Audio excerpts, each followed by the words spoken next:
Emily Portman, chanteuse folk britannique, a eu comme un choc en juillet dernier. Un fan lui écrit et la félicite pour son nouvel album, sauf qu'elle n'en a pas sorti depuis 2022. Pourtant, sur Spotify, Apple Music et Amazon, de nouveaux titres apparaissent sous son nom.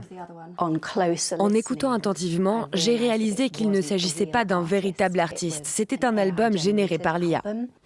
La chanteuse affirme que de nombreux fans ont été bernés, malgré une voix trop parfaite pour être naturelle selon elle, et des paroles vides de sens.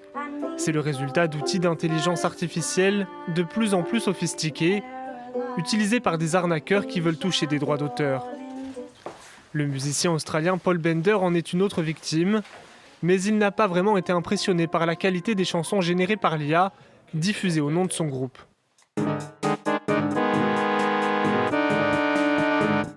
D'après le chanteur, des arnaqueurs peuvent facilement approcher les plateformes de streaming qui vont publier leur contenu sans vérifier l'identité des auteurs.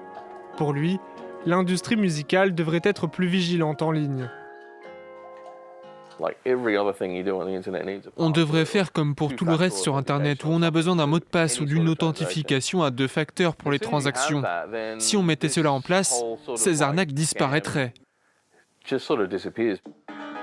Des milliers de personnes ont signé une pétition pour demander aux plateformes de streaming de renforcer leur sécurité. Spotify et Apple Music disent travailler sur des solutions pour mieux détecter les musiques générées par IA.